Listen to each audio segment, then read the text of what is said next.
Welcome to the Mirror Moves. Today's episode, I got hit with a fine bigger than my entire kitchen remodel for dues I never agreed to pay.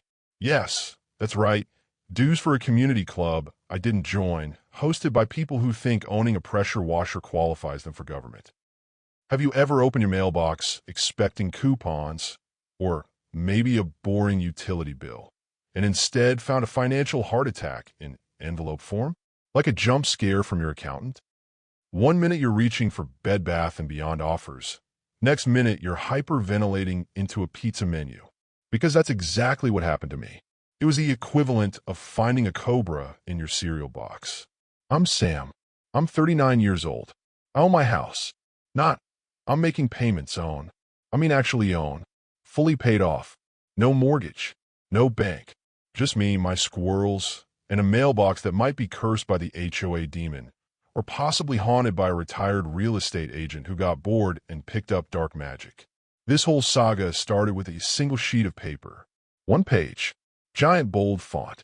Caps lock screaming at me like a passive-aggressive aunt who just discovered TikTok and thinks hashtags are legal terms. Total amount due, $84,000. At first I laughed, like deep belly laughed. Then I read it again and laughed harder. My stomach hurt. I thought this had to be a prank. Maybe it was one of those viral YouTube stunts? Or maybe someone mistook me for a Bond villain with a secret lair? Nope, it was real. It even had charts. Pie charts. One had the word non-compliance on it like I was a rogue agent in a spy movie. Another had a section called escalation response, which I'm pretty sure is code for we're winging it.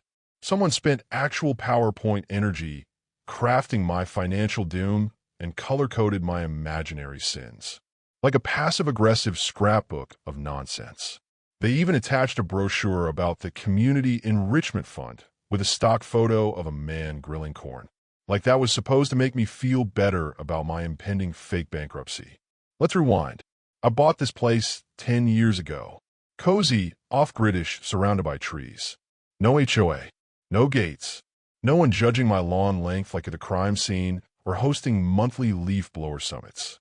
Just peaceful mornings, black coffee, and the occasional raccoon brawl on my back porch like Fight Club for wildlife. Back then, this neighborhood was relaxed. A little rough around the edges. You could borrow a cup of sugar and return it 6 months later with a thank you note. But over the years, people with matching monogrammed vests started moving in. They brought smoothies, golf carts, a fleet of identical labradoodles, and a strange obsession with mulch.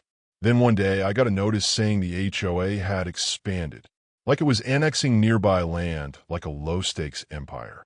Apparently, my home now fell within the new HOA boundary, conveniently ignoring the fact that I had signed exactly 0 documents agreeing to be part of this enthusiastic dictatorship. At first, I laughed it off. Then came a second letter. Then the third. Then came late fees stacked like pancakes. Threats about penalties.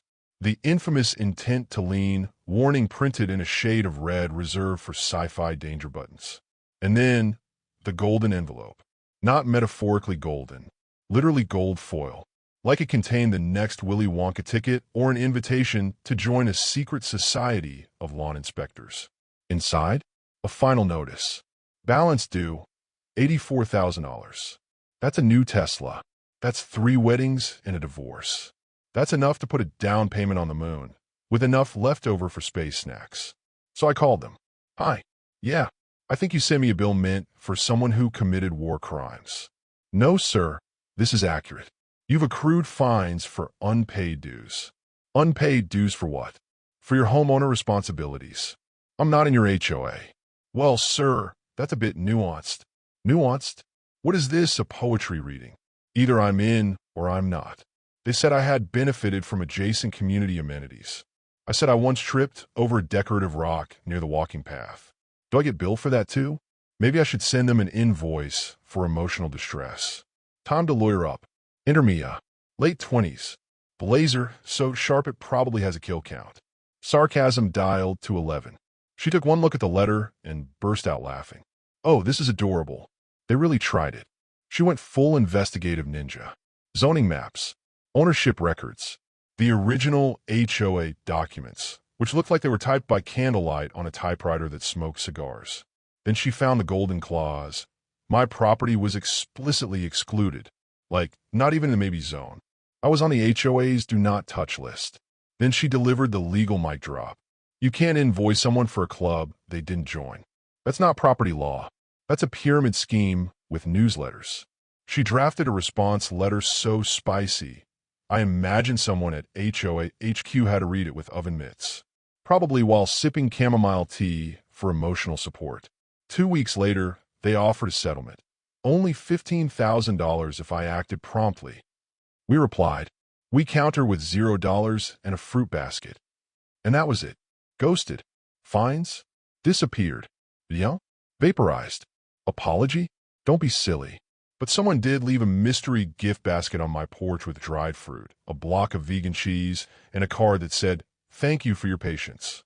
Now, that $84,000 letter is framed in my garage, hung right above the breaker box like a weird badge of honor.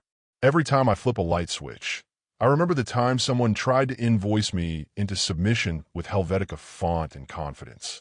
And for the record, I still don't belong to the HOA.